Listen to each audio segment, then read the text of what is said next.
Entonces, al igual que en Pérgamo, aparece el nombre de un personaje de antaño, antiquísimo, perpetuado en una iglesia tan modelo, tan buena, tan ejemplar como Tiatira. Esta malvada Jezabel existió en tiempo del profeta Elías. Fue la esposa del rey débil, pusilánime Acab.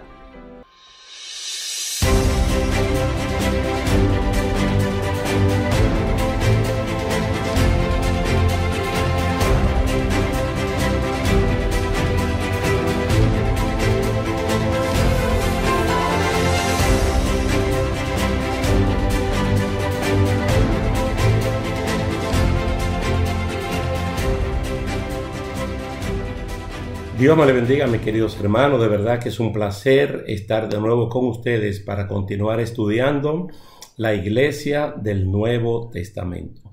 Cuando nosotros hablamos de iglesias locales en el Nuevo Testamento, son innumerables. Porque solo en el libro de los Hechos se habla de ellas en plural.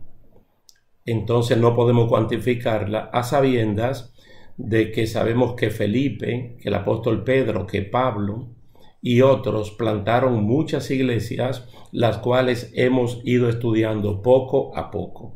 Ahora estamos en la recta final de esta serie de estudios bíblicos y estamos viendo iglesias locales en el libro de Apocalipsis. Esta de Sardis, igual que otra, no sabemos su origen, quién fue el plantador de ella.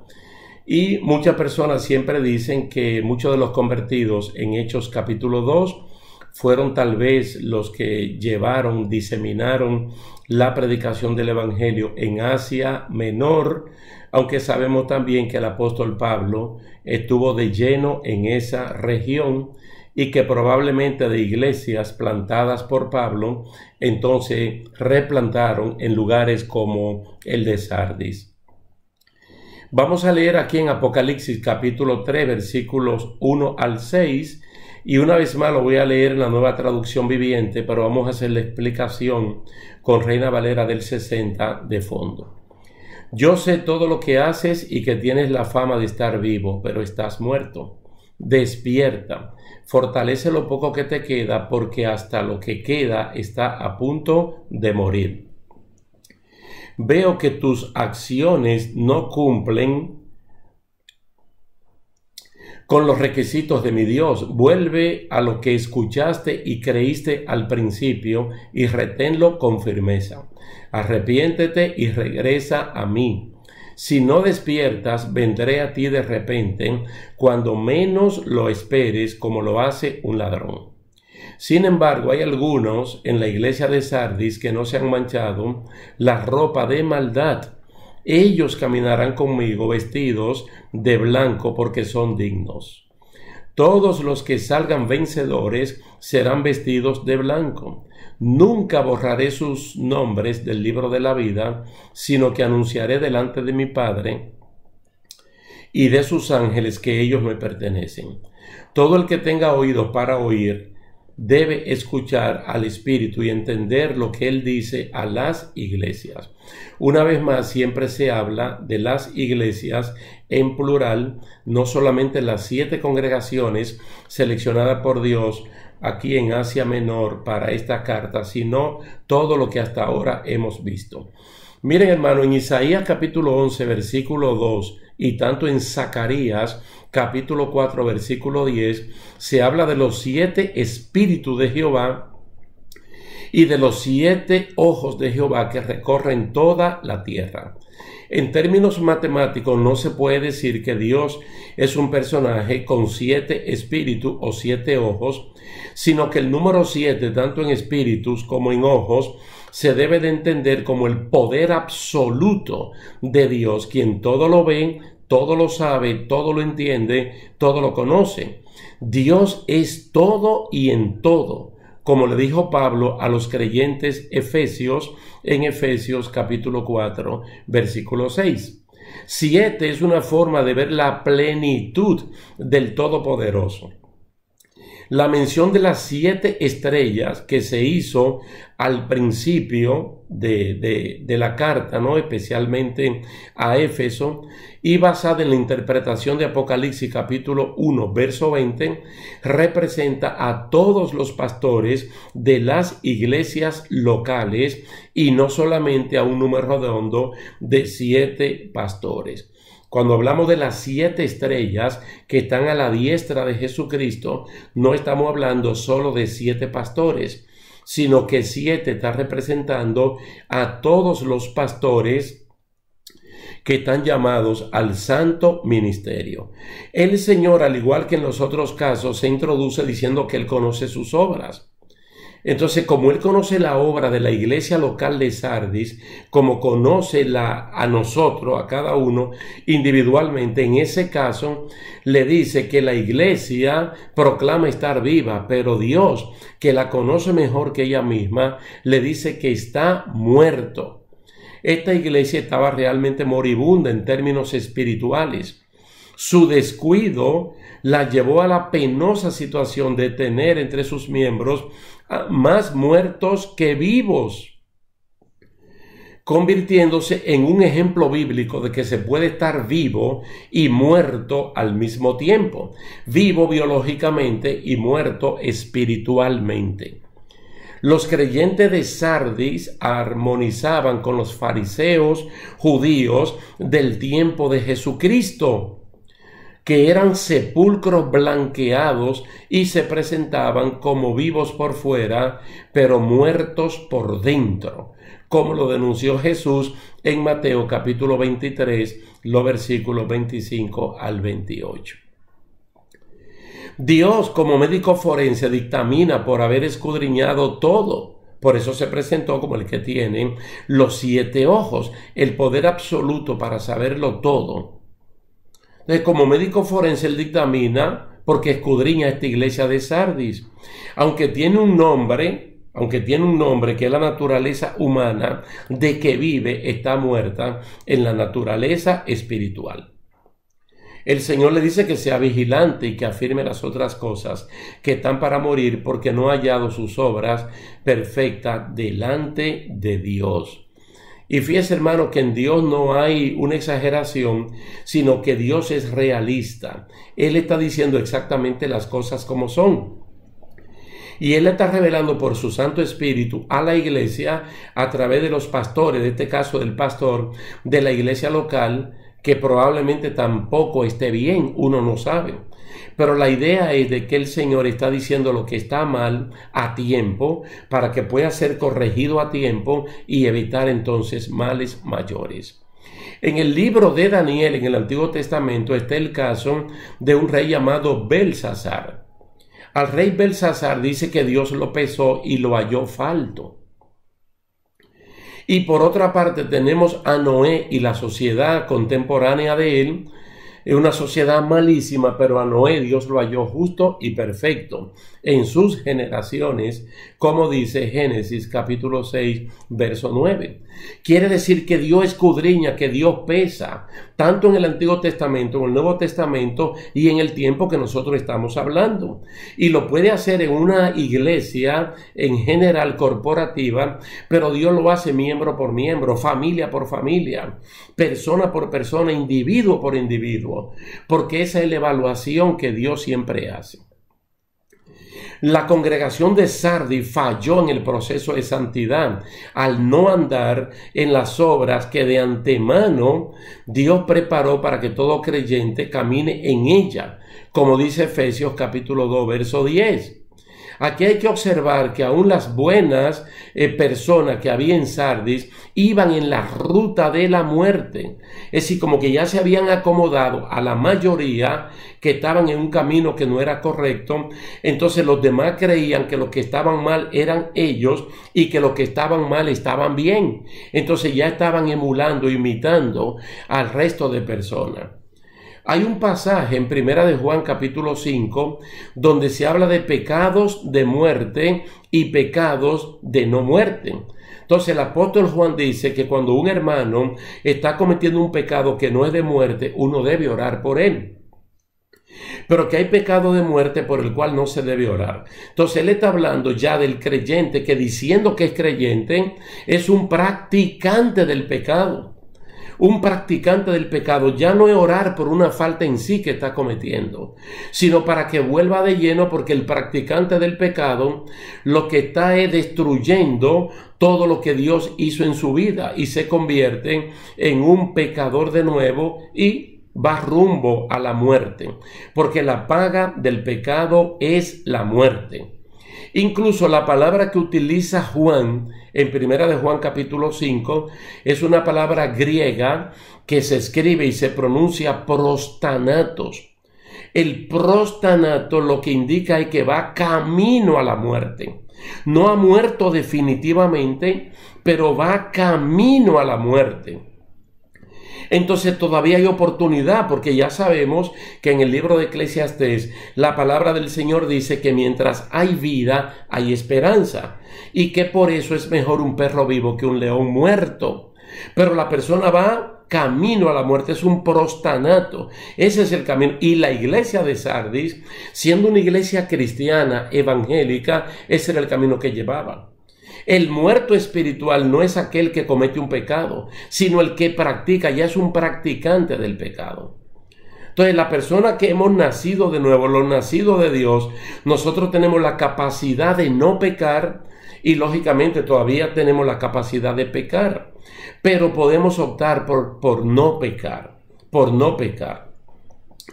Entonces, la situación de la iglesia de Sardis, ¿cuál es? Que es una iglesia moribunda con un sector completamente muerto, que ni siente ni padece, y otro sector con una luz tenue de vida que casi se está apagando. De verdad que era un cuadro muy triste el de la iglesia local de Sardis en el Nuevo Testamento, especialmente en la región de lo que es en el día de hoy Turquía, Asia Menor.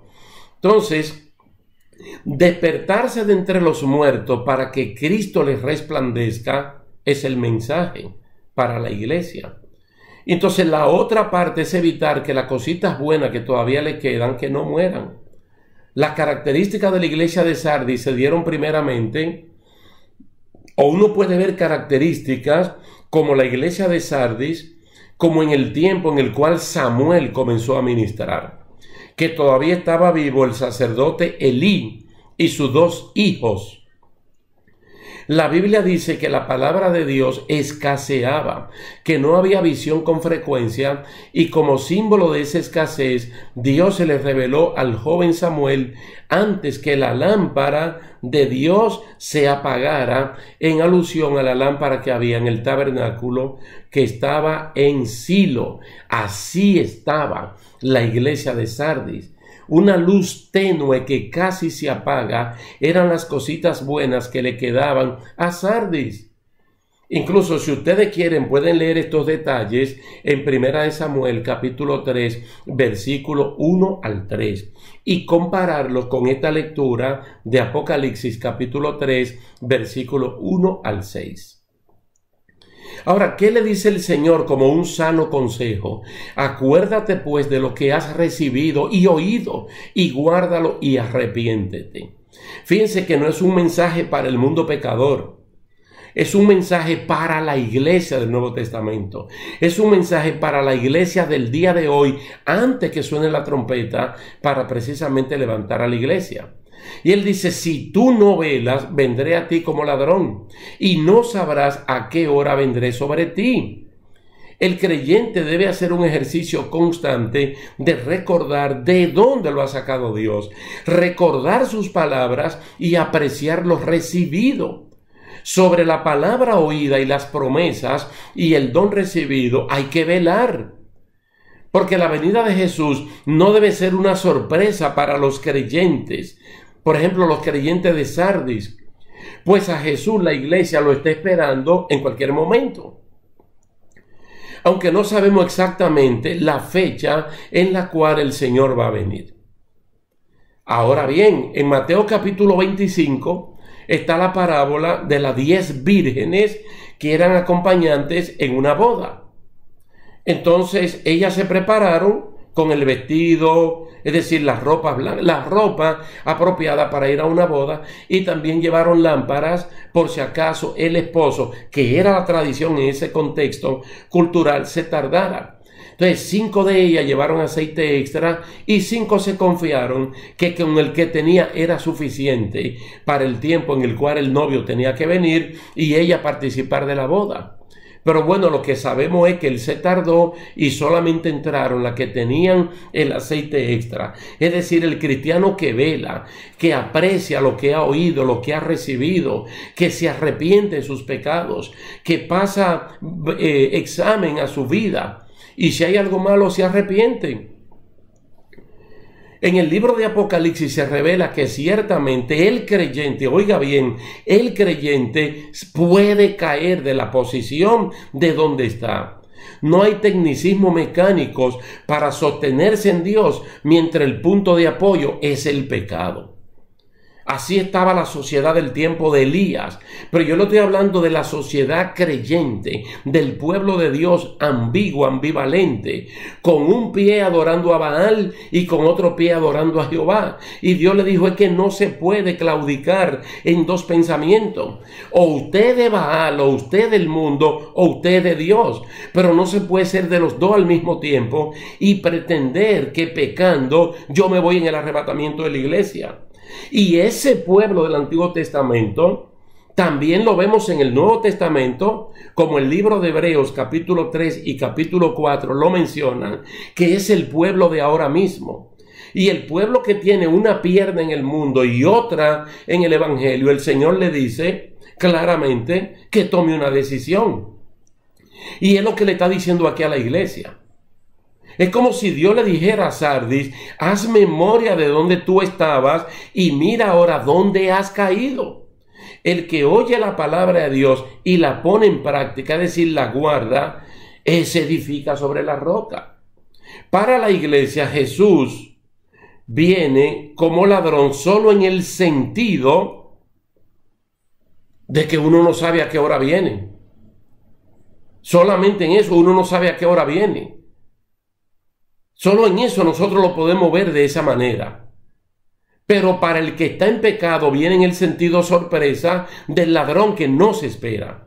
Si Sardis persiste en esa condición, será tenida como una iglesia pecadora. Y es verdad que si Cristo viene como ladrón en la noche, ella no lo va a saber. Quiere decir que se va a quedar. Y la carta, como dije anteriormente, vuelvo a repetir, es una carta a creyentes, que son tan creyentes que estando mal, Dios no lo desampara. Él está allí con un mensaje para que ellos puedan recapacitar. Por eso es que nosotros creemos que esto se puede perder, hermanos. Por eso es la insistencia apostólica en mantener la pureza de la doctrina, la práctica de ello, los niños, los adolescentes, los jóvenes, los adultos mayores, todos los que componemos el cuerpo de Jesucristo. Es apremiante para el creyente vivir como si Jesús viniera hoy mismo, pero tiene que vivir en pureza como Él es puro, según dice la palabra en 1 de Juan capítulo 3, los versículos 2 y 3. En Sardis hay unas pocas personas que no han manchado sus vestiduras y van a andar con Cristo con vestiduras blancas. ¿Por qué? Porque son dignas. Mira, entre el trigo y la cizaña, entre el lobo y el cordero, entre la paja y el grano, entre la madera, el heno, la hojarasca y la piedra preciosas, Dios siempre marca la diferencia. El justo no va a llevar las injusticias del malo. Por eso Dios estimula a los buenos creyentes de Sardis a no contaminarse. ¿Y qué les promete? Vestiduras blancas que sean dignas de los hijos de Dios, que saben vivir en esta tierra como si ya están viviendo en el cielo. Las vestiduras blancas son el reflejo exterior de una vida interior de limpieza y de santidad. No eran muchos los que no se habían manchado, como no fue mucho el grupo de Daniel, que no se contaminó con la comida del rey. La cantidad no va a frustrar a Dios en el empeño de bonificar las buenas acciones de los santos. Ustedes saben que en Isaías capítulo 53 se dice en el versículo 11, como si lo dividiéramos en parte A y B, la parte A dice que Dios verá el fruto de la aflicción de su alma y quedará satisfecho. Dios quiere que todo el mundo se salve. Cristo es suficiente para salvar al mundo entero, pero solamente es eficiente en aquellos que se arrepienten, en aquellos que reciben y permanecen en su palabra. Hay un momento en la vida ministerial de Cristo que una persona le preguntó por su salvación, que si eran pocos los que se salvaban. Quería un asunto de números, una pregunta que hasta en el día de hoy muchas personas se hacen. Y Jesús le contestó que se preocupara por su salvación y que se dejara de averiguar por las cantidades y que intentara entrar. Porque va a llegar un momento que mucha gente van a intentar y no van a poder. Lucas capítulo 13, versículos 23 y 24 lo dice claramente. Hermanos, a las 7 iglesias locales, las últimas ya de todo el Nuevo Testamento que están en Apocalipsis 2 y 3, el Señor le dice el que vence. Tú sabes, el que vence. Y una de las promesas aquí, a las cuales tenemos que prestar mucha atención, es que Él dice, no borraré. No es que solamente van a andar con vestiduras blancas, es que no borraré su nombre del libro de la vida. Y que como no voy a borrar su nombre del libro de la vida, entonces voy a confesar su nombre delante del Padre y delante de los ángeles. Lógicamente va a confesar los nombres de aquellos que están registrados en el libro de la vida del Cordero. Entonces aquí lo que está dando a entender, sin mucha interpretación, es que los nombres se pueden borrar. ¿Y cuáles son los nombres que se inscriben? Los de aquellos que nacen de nuevo. Porque así como hay un nacimiento original, primario, fruto del amor que tuvieron papá y mamá y llegamos nosotros, somos registrados en una oficialidad de estado civil.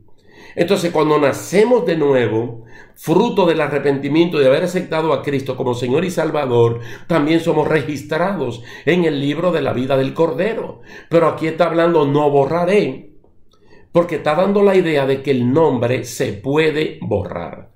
Quiere decir, estimados hermanos, que nosotros tenemos que prestar mucha atención al mensaje de Sardis.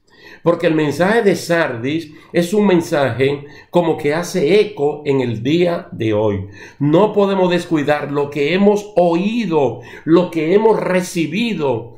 Y cuando dice que tenemos que guardarlo, está hablando de que tenemos que practicarlo. Porque el Señor Jesús no tarda en venir. Y personas que creen que están vivas, el Señor le dice que están muertas. Pero todavía hay tiempo para revivir esa mortandad que hay en su vida. Déjeme terminar esta parte con el sanísimo consejo que el apóstol Pablo le da a los hermanos en Corinto, es decir, a los corintios. En 1 Corintios capítulo 11, los versículos del 23 al 33, donde está todo el protocolo de cómo se debe celebrar la cena del Señor en una iglesia local.